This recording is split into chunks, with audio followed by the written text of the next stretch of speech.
Thank you very much. And I will begin the questioning with a couple of questions for each of you to answer. You don't need to give long answers to these as long as it's the right answer. Okay. First, do you agree with the importance of right-sizing regulations and tailoring the supervisory framework to support a vibrant, growing economy while also ensuring a safe and sound financial system? Yes, I do, Mr. Chairman. Yes, I do as well. Thank you. And that was the right answer. Do you agree that it's important to encourage the Federal Reserve to submit all rules to Congress under the Congressional Review Act, as well as to submit all significant guidance for purposes of the CRA? Absolutely.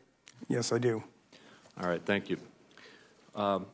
Again, this is for both of you, and you can give a longer answer to this one. The Federal Reserve independence is critical to enacting monetary policy and for addressing long-term economic objectives. I know and I think every single member of this committee and member of the Senate wants to assure that the Federal Reserve is independent. There is strong bipartisan support for maintaining Fed independence. What are your perspectives on the Federal Reserve maintaining its independence? Ms. Shelton, you may start. Thank you very much for the question, Mr. Chairman. I believe that the independence of the Federal Reserve is a vital aspect of its credibility with the public. Congress has granted tremendous powers to the Federal Reserve, and citizens have to be assured that monetary authorities will be relying on their own best judgment and their own analytical capabilities in making their decisions, not subject to political pressure. Dr. Waller? I've lived and breathed central bank independence for 35 years, both in my academic career and in my job as a Federal Reserve official. It's absolutely critical to do the right policies, to get the best economic performance, and to look at the data to determine how you want to set policy as opposed to partisan influences. Thank you. And then this question is, I'm going to ask both of you to answer it. But I want to start with Dr. Shelton. Dr. Shelton, some have tried to characterize your support for the gold standard as outside the mainstream thought and disqualifying for this position.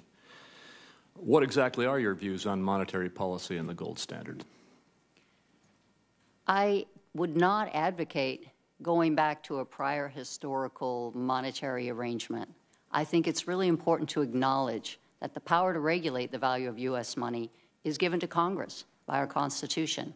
And Congress has created the Federal Reserve as an independent agency and given it its monetary mandate. That is the framework under which I will make decisions, if confirmed, as a member of the Board of Governors.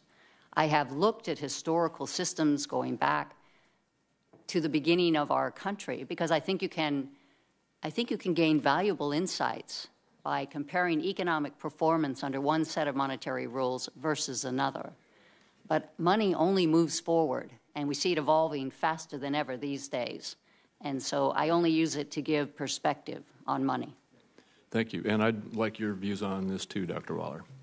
I've studied monetary theory for the last 20 years, have studied both asset-backed monetary systems as well as fiat monetary systems, which we currently have. The fiat monetary system is pretty much what we have around the world. It works well as long as it's well managed by the central bank. There's no need to have the inefficiency of tying things to a metallic standard or any other real asset if needed. All right, thank you.